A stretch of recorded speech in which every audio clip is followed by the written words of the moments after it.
ففروا إلى الله إني لكم منه نذير مبين. Bagaimana agar pikiran kita saat sholat tidak berjalan-jalan kemana-mana atau tidak khusyuk? Apa saja penghalang doa kita ditolak Allah? Oh, ada pertanyaan, Ustaz. Ya, adapun tentang khusyuk di dalam sholat, yang pertama, ketika seorang itu sholat, dihadirkan bahwa dirinya itu sedang berdiri di depan Allah Subhanahu wa Ta'ala, Allah berada di depannya. Kemudian yang kedua, dia lakukan wijangan Nabi Sallallahu Alaihi Wasallam ketika Nabi berkata, "Idza qumta lis-shalah fasalli salat muwaddin." Kalau kamu berdiri untuk sholat, sholatlah kamu seakan-akan itu sholat perpisahan. Jadi kita bayangkan ini sholat terakhir saya. Setelah ini saya akan meninggal kembali kepada Allah. Kira-kira apa yang kita lakukan untuk sholat yang terakhir ini? Ya, kita berusaha untuk maksimal. Dan itu akan membantu seseorang untuk khusyuk kepada Allah. Ya, selain daripada itu, khusyuk itu amalan hati. Itu perlu dididik diri itu dengan ilmu, dengan tauhid, dengan makna-makna keimanan, dengan ibadah-ibadah hati, fikih ibadah hati. Itu semuanya membantunya untuk khusyuk. Dan diantara sebab seorang itu khusyuk, dia sholat sebagaimana sholatnya Nabi Sallallahu Alaihi Wasallam. Dan diantara pintu khusyuk juga, kita berusaha merenungi bacaan-bacaan yang biasa kita baca di dalam sholat kita.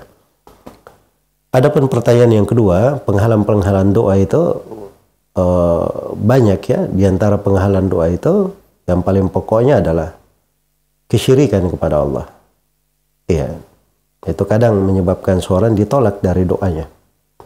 Hanya saja kadang seorang itu walaupun dia kafir sebenarnya, dia kafir, tapi kalau dia berdoa di posisi sulit, kadang diterima doanya karena Allah memang dari sifatnya mengabulkan doa orang yang terdesak. Amma yujibul muttarra idza da'a. Allah firman, siapa yang bisa mengabulkan doa orang yang terdesak, yang genting kalau dia berdoa kepada Allah. Jadi orang kafir pun diterima doanya kalau dia berdoa kepada Allah. Apalagi seorang mukmin. Ya. Karena itu dia selalu menghadirkan ketulusannya, keikhlasannya. Dan seorang yang berdoa itu jangan sampai dia berdoa tidak menghadirkan makna doa yang dia baca. Kita harus menghadirkan dengan ketulusan hati. Memohonnya dengan sangat, memintanya dengan sungguh-sungguh. Ya, dan itu dari sebab doa itu diterima. Kemudian dari penghalang doa itu diterima, seorang makan dari sumber-sumber yang diharamkan. Ya, karena itu Nabi sebutkan ada orang yang dalam perjalanan rambutnya sudah aut-autan, penuh dengan debu, dia tadahkan tangannya ke langit. Ini orang yang perjalanan tempat mustajabah doa. Dia berdoa kepada Allah sebagai orang yang datang dengan kepapahannya, itu juga tempat hal mustajabah. Dia mengangkat tangannya dengan berdoa, itu tempat mustajabah. Terus dia berkata, ya Rabbi, wahai Rabbku, ya Rabbku. Dia sebut Asmaul Husna dalam doanya. Itu dari sebab mustajabahnya doa juga. Tapi bersama dengan itu tidak diterima doanya. Kenapa? Ya, kata Nabi Sallallahu Alaihi Wasallam, wa mat'amuhu haram, wa mashrabuhu haram, wa malbasuhu haram, fa anna yustajabu lah. Makanannya haram, minumannya haram, pakaiannya haram, bagaimana bisa dikabulkan? Itu dari sumber haram.